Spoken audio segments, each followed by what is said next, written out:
Hello guys, welcome to momos kitchen. இன்னைக்கு கிச்சனில் நம்ம பார்க்க போகிற ரெசிபி வந்து zucchini பொரியல் எப்படி பண்ணலான்னு பார்க்கலாம். இதுக்கு தேவையான இன்க்ரீடியன்ட்ஸ்லாம் ஒரு பெரிய வெங்காயம் நல்லா ஃபைனாக சாப் பண்ணி எடுத்துக்கிட்டேன். இது கூட ஒரு தக்காளியும் நல்லா ஃபைனாக சாப் பண்ணி எடுத்துக்கிட்டேன். ஒரே மாதிரி சைஸில் வெட்டிக்கோங்க.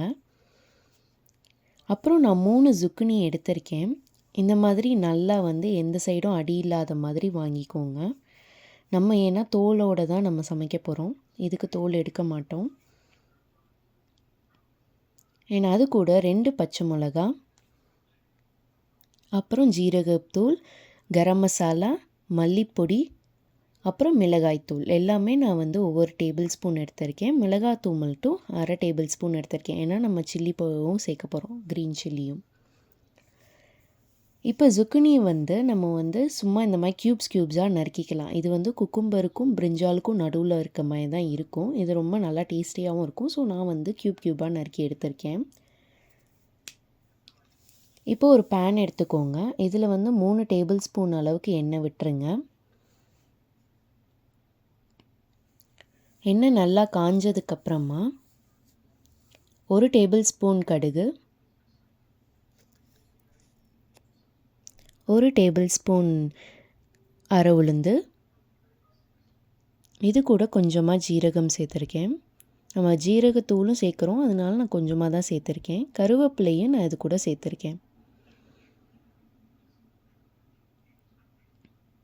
இது நல்லா பொரிஞ்சு வந்ததுக்கப்புறமா நம்ம நறுக்கி வச்சுருக்க பச்சை மிளகாயை சேர்த்துக்கலாம். பச்சை மிளகாய் சேர்த்து வதக்கும்போது தெறிக்கும், அதனால் முடிஞ்ச அளவுக்கு சீக்கிரமே நீங்கள் வெங்காயத்தையும் சேர்த்துக்கோங்க. இந்த பெருசாக நம்ம நறுக்கி வச்சுருக்கோம் இல்லையா ஒரு பெரிய வெங்காயத்தை, முடிஞ்ச அளவுக்கு ஒரே மாதிரி நறுக்கிக்கங்க. அப்போ தான் பொரியலில் அந்த எல்லாமே தட்டுப்படும் போது டேஸ்ட்டு நல்லாயிருக்கும் ஒரே மாதிரி. நான் நல்லா ஃபைனாக சாப் பண்ணி எடுத்து வச்சுருக்கேன். இது நல்லா வதக்கிக்கலாம்.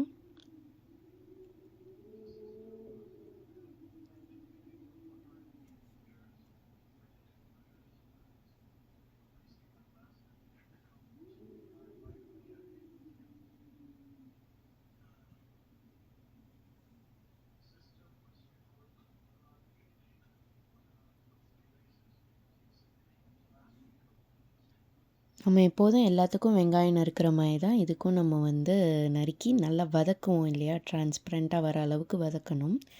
அப்போ தான் அதோட டேஸ்ட் நல்லாயிருக்கும் நமக்கு.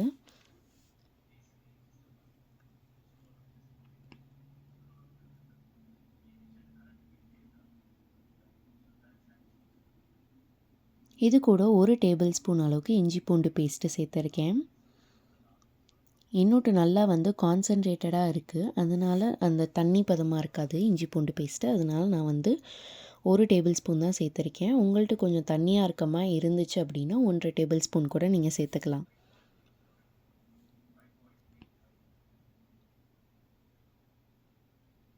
நல்லா அதோட பச்சை வாசம் போகிற வரைக்கும் நம்ம வதக்கி விட்டுக்கலாம்.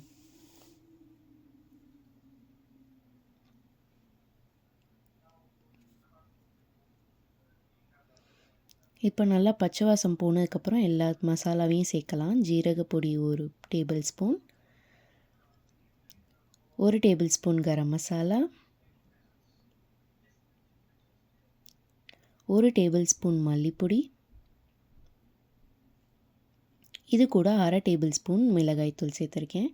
நீங்கள் எப்படி உங்களுக்கு காரம் தேவையோ அதுக்கேற்ற மாதிரி சேர்த்துக்கோங்க. நான் ஏற்கனவே 2 பச்சை மிளகா சேர்த்ததுனால இப்போ நான் கொஞ்சமாக சேர்த்துருக்கேன். இது கூட 1 டேபிள் ஸ்பூன் அளவுக்கு உப்பையும் நீங்கள் சேர்த்துருங்க. இதெல்லாம் நல்லா பச்சை வாசம் போகிற வரைக்கும் நல்லா வதக்கி விட்டுக்கோங்க.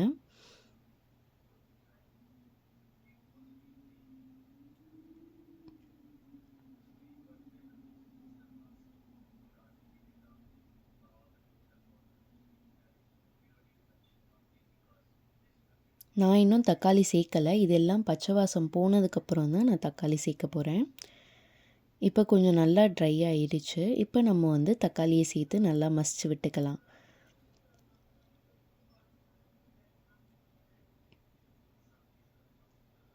நல்லா தக்காளி மசிகிற வரைக்கும் நம்ம வதக்கி விடணும்.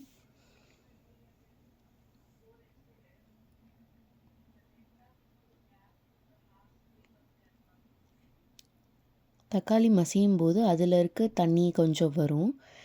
இது கூட கொஞ்சமாக 1 டேபிள் ஸ்பூன் அளவுக்கு மட்டும் வேணால் நீங்கள் தண்ணி சேர்த்துக்கலாம். ஆனால் தக்காளியே நல்லா தண்ணி விட்டு வரும். இப்போ வந்து நம்ம நறுக்கி வச்சுருக்க zucchiniயை வந்து இதில் சேர்த்துடலாம்.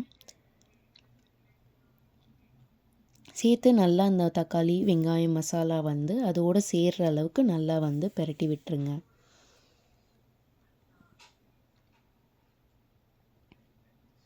நான் எப்போதுமே ஃப்ளாட் பேன் தான் எடுப்பேன் பொரியல் பண்ண. அப்போ தான் வந்து நமக்கு எல்லா சைடுமே காய் ஒரே மாதிரி வேகும்.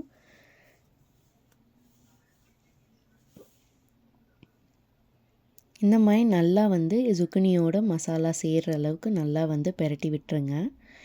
இதுக்கப்புறம் இதை வந்து நம்ம மூடி போட்டு வேக வைக்கலாம்.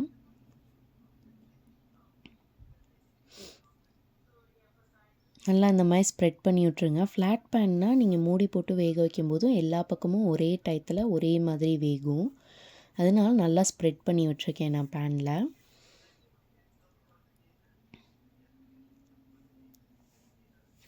இப்போ வந்து நம்ம மூடி போட்டுட்டு ஒரு 5 நிமிஷம் விட்டுருவோம். 5 நிமிஷத்துக்கு அப்புறம் நல்லா பார்த்தீங்கன்னா தெரியும். கொஞ்சம் கொஞ்சமாக zucchini வந்து நமக்கு தண்ணி விட ஆரம்பிக்கும். zucchini வந்து நல்ல தண்ணி காய் தான். இது வந்து நம்ம சம்மரில் சாப்பிட்டோன்னா ரொம்ப ஹெல்த்தி கூட. நீர் சத்து ஜாஸ்தி இருக்கும் இதில். 5 நிமிஷம் கழித்து திருப்பி நம்ம வந்து நல்லா மிக்ஸ் பண்ணி விட்டுட்டு திருப்பி அதே மாதிரி நம்ம முதல்ல பேனில் ஃப்ளாட்டாக எல்லா சைடும் ஸ்ப்ரெட் பண்ணி விட்டோம் இல்லையா, அதே மாதிரி திருப்பி ஸ்ப்ரெட் பண்ணி சிம்மில் வச்சே இதை வந்து நீங்கள் செய்யுங்க. லோ ஃப்ளேம்லேயே வச்சுக்கோங்க. திருப்பி மூடி ஒரு 5 நிமிஷம் வேக விடுவோம். இப்போ உங்களுக்கு நல்லாவே தெரியும், அந்த தண்ணி நல்லா விட்டு வந்திருக்கும். கொஞ்சமும் நமக்கு அரைவேக்காடு அளவுக்கு வெந்திருக்கு zucchini எல்லாமே. இந்த அளவுக்கு நல்லா வெந்ததை திருப்பி பெரட்டி விட்டு இன்னும் ஒரு 5 நிமிஷம். ஸோ டோட்டலி நம்ம வந்து 15 நிமிஷம் மூடி போட்டு தான் நம்ம வந்து சமைக்க போகிறோம். இந்த மாதிரி நல்லா வெந்து வந்ததுக்கப்புறம் ஒரு 5-6 zucchini பீசஸை வந்து நீங்கள் மசிச்சு விட்டிங்கன்னா சாப்பிடும்போது இன்னும் டேஸ்ட், அதோட டேஸ்ட் ரொம்ப நல்லாயிருக்கும்.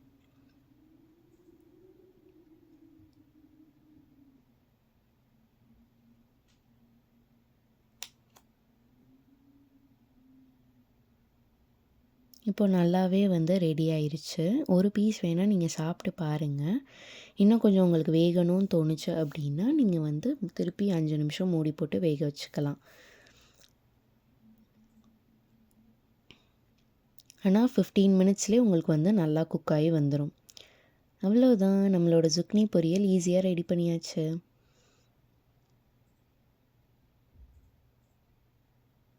இது வந்து கத்திரிக்காய் அளவுக்கு வந்து டேஸ்ட், நிறையா பேருக்கு கத்திரிக்காய் பிடிக்காது. ஆனால் பிடிக்காதவங்களுக்கு நம்ம zucchini வந்து செஞ்சு கொடுக்கலாம். அதில் இருக்க அதே அளவுக்கு ஹெல்த்தினஸ் வந்து இதுலேயும் இருக்கும்.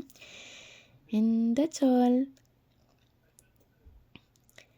இந்த வீடியோ உங்களுக்கு பிடிச்சிருந்துச்சுன்னா மறக்காமல் மோமோஸ் லைஃப்க்கு சப்ஸ்கிரைப் பண்ணிடுங்க. தேங்க்யூ.